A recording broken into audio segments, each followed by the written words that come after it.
Okay, let's talk about absolute values and increasing a number. We're also going to talk about PMT and ifs. You can see that there's two worksheets in this workbook. And we're going to start out with the absolute worksheet. It looks like this. And this student is trying to figure out how much they're going to pay for school. So we have some numbers here starting out freshman year, but each of these numbers are going to increase down here at the bottom by 8.25%. Now I'm not doing anything in this video that we didn't do in class, but I want you to be able to stop the video, watch what happens, go back and review it again. So if I'm going a little bit fast, just stop, think about it, then start the video again. You don't have to do it all at once. Okay, so this is the number that I want to increase by this annual percentage rate of 8.25%.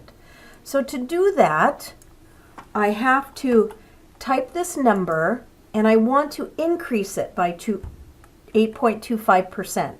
So what I could do is if I multiply it by 8.25, I'm just going to get what that increase is. So 8% more of 12,550 is 1,035. Well, this isn't quite what I want. I want this number added into this number.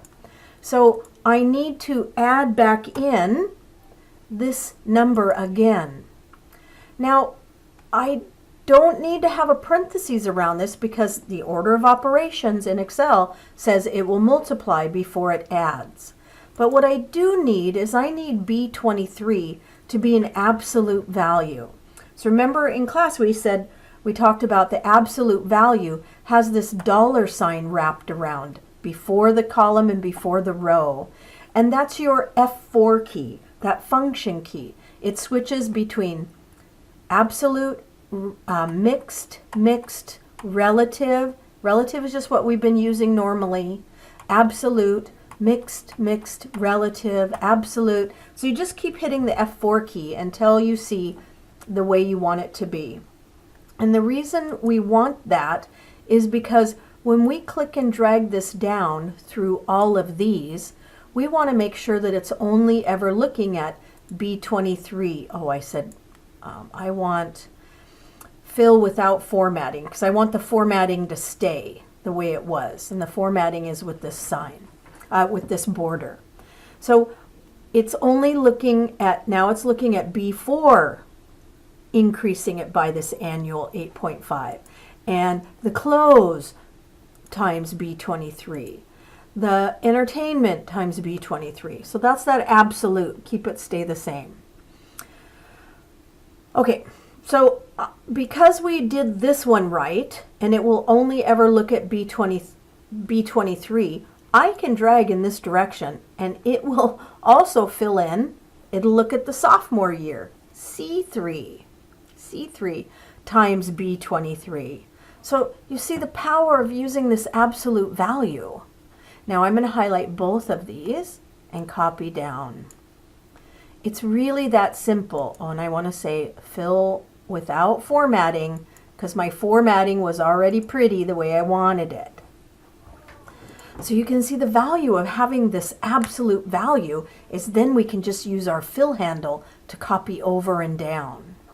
Now I'm going to grab the totals here. I'm going to total them up. Total means our auto sum button.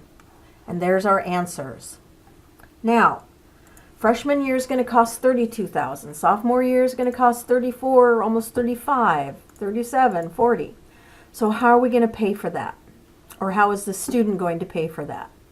He's going to divide this up into different categories. Some of it's going to be savings. Some of it the parents are going to pay. Some of it is he's going to work. How much is coming from savings? 10%. How much is coming from parents? 12%. How much is coming from job, loan, right? And scholarships. So we have to take this number and we have to divide it by this number, but it has to be absolute, or multiply it by this number. So it's equal our total expense times this value. And we need to make this value F4, so I'm going to make this value absolute, so I'm going to click F4. And now I can hit the Enter key. So 10% of 32,241 is 3,214. Oh, that's right. Okay. I go over, I want it to go to C8, to D8, to E8. So I have to do all of these individually, separately.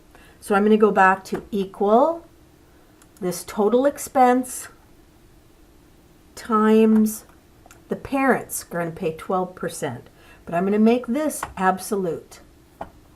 And I'm using the checkbox. You can hit the Enter key. Because when I drag it over, I want it to look at this number.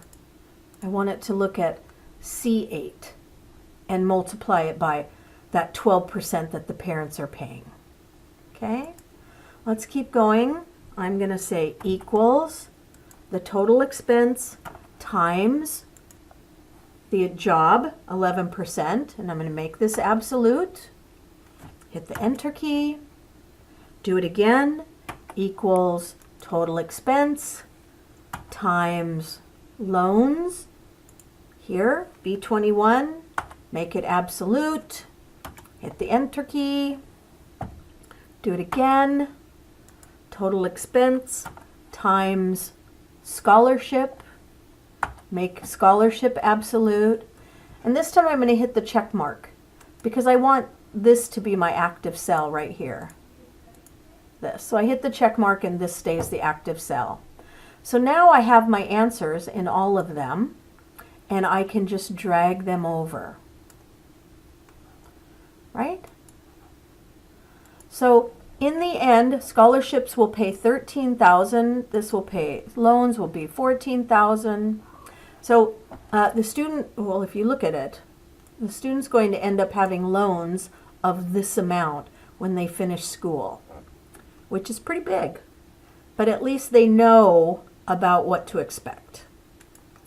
All right, so I'm going to stop this video here, and I'm going to do the loans and if video on a different video.